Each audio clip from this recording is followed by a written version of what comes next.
Disbelief shuts down, right? I mean, that just makes sense. Disbelief squashes, belief opens up.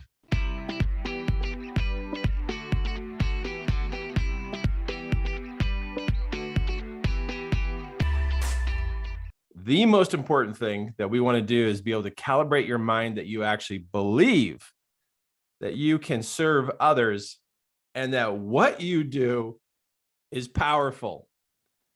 It's a belief. I've met smart people who dumb themselves down because of disbelief. I mean, isn't that crazy? I got smart people who dumb themselves down because of disbelief. It's disbelief that racks their head, that racks them in their mind that they can't actually put into movement the very information they have rolling around inside of them to be able to help other people. Belief is everything. And when does belief start? 24/7. It's always going 24/7. I have to say, like, the thing to pay attention to is belief in self. And anytime belief in self drops down, even a micro measure, even a tiny little measure, you ought to be pouncing on that to go, whoa, why did my belief in myself just go down? The belief in yourself pulls everything together. I hope you're writing this down. I hope you put this on your mirror. I hope this is on your phone as an alarm. Where is the belief I have in myself? Because you're the only one who can find it, and you're the only one who can build it.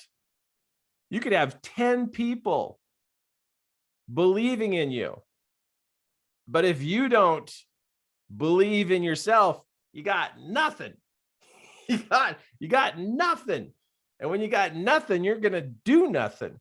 Here's how I measure belief. It's through activity. If a person has belief in themselves, they are doing the work. They're doing the work. When belief is absent, you can see the person is not doing the activity. They're just not doing it. They think about it, they talk about it, but they don't do it. Belief is like this action word. It's not just a, like a Zen moment. It's an action word. And so this last about 8-9 days has been really on my mind, watching and paying attention to people and watching to see how belief shows up. How does it show up? And even if I'm doing it grudgingly, I'm at least moving. I've got some level of belief inside of me. So I care about you enough to be able to bring this up first thing this morning. And again, I'm going to say, if I could come over every single morning and have breakfast with you, and be able to talk to you, I'd be like looking at you going, okay, tell me what you think about yourself. And I know there'd be some garbage thinking, but then we'd want to get to the part of going, okay, now let's change that belief system into what you can do, how you can serve people, how you matter, how you impact other people. Like, let's find this evidence and like rotate it and just cycle it through your mind constantly to move you to do things that normal people would not do. And that means like reaching out to people. That means like interrupting people's lives to say, hey, you're not doing okay. I think you need some help and I can help you. That's belief.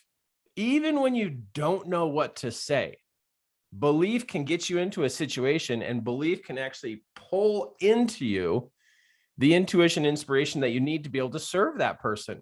Belief moves things, it moves people, it moves you, it moves thoughts. It opens you up to higher levels of intuition to serve people.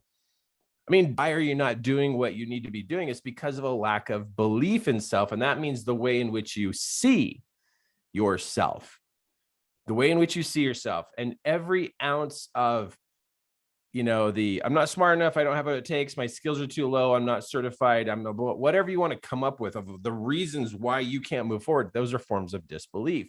And those forms of disbelief squash your momentum so you can't move. You literally are in a state of paralysis by analysis because you're still analyzing if you are good or not. I got to tell you what has moved me. And still to this day, that moves me is the way in which I see myself. And I have to hold on to that thought that when I talk to somebody, when I interact with somebody, I'm going to leave that person in a better place than where I found them. When I interact with somebody, I'm going to leave them in a better place than where I found them. That's just how it's going to happen. I'm going to encourage them. I'm going to motivate them. I'm going to share advice. I'm going to teach them something. I'm going to draw a diagram. I'm going to do something. That's just my thing. Is when I meet somebody, I'm going to leave them in a better place than where I found them. And I'm always thinking that. How can I help them? How can I help them? How can I help them?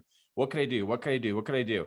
And sometimes just loving on the person that's it. I just need to love on this person. I just need to be nice to this person. I just need to, share a calm, nice, gentle comment with them about a compliment to them about how they're doing. It doesn't have to be, this monumental experience, but if you're in the place of actually loving people,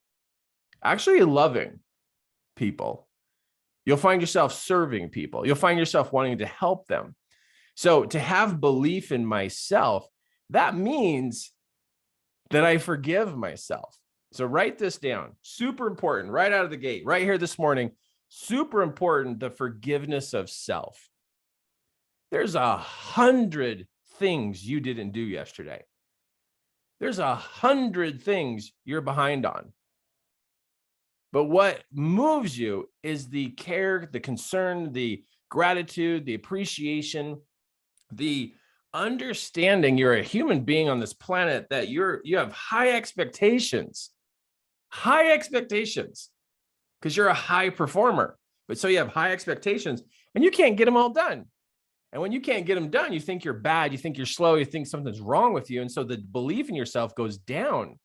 But when you end the day, forgive yourself for the time you wasted. Forgive yourself for the distractions you followed. Forgive yourself for whatever you did to somebody. The forgiveness of self the night before sets you up for motivation the next day. If we do not forgive ourselves, then it stacks up on top of us and we start to not like ourselves. We think we're supposed to be all that and then some. But I got to tell you, one of the important topics that I've learned along the way is how to forgive myself and move on to go, okay, well, I didn't get that done. Okay, well, that didn't turn out the way I wanted it to. Because it's like, okay, time to get up tomorrow morning and let's take another go at it. But the belief in myself can be crushed by lack of forgiveness. Lack of forgiveness means I'm hard on myself. I'm just brutal on myself. I'm just trashing myself. And that's not going to do anything. That's going to squash the belief. It's going to squash it. And then what do I got? Nothing. I got no mercy and no belief. That's a mess. That's a mess. I don't know about you, but the mental game of serving others, the mental game of teaching others, the mental game of getting organized. Belief moves me. Belief builds confidence, right? But if I'm hard on myself and I trash on myself, oh man, I'm going to ruin it. I'm going to ruin it. And I know there's something that, you don't tell people, but you are way too hard on yourself. And if you want to be hard on yourself, like, okay, I'm going to push myself, that's fine. But where's the mercy? Where's the forgiveness? Where's the forgiveness? Where is the forgiveness?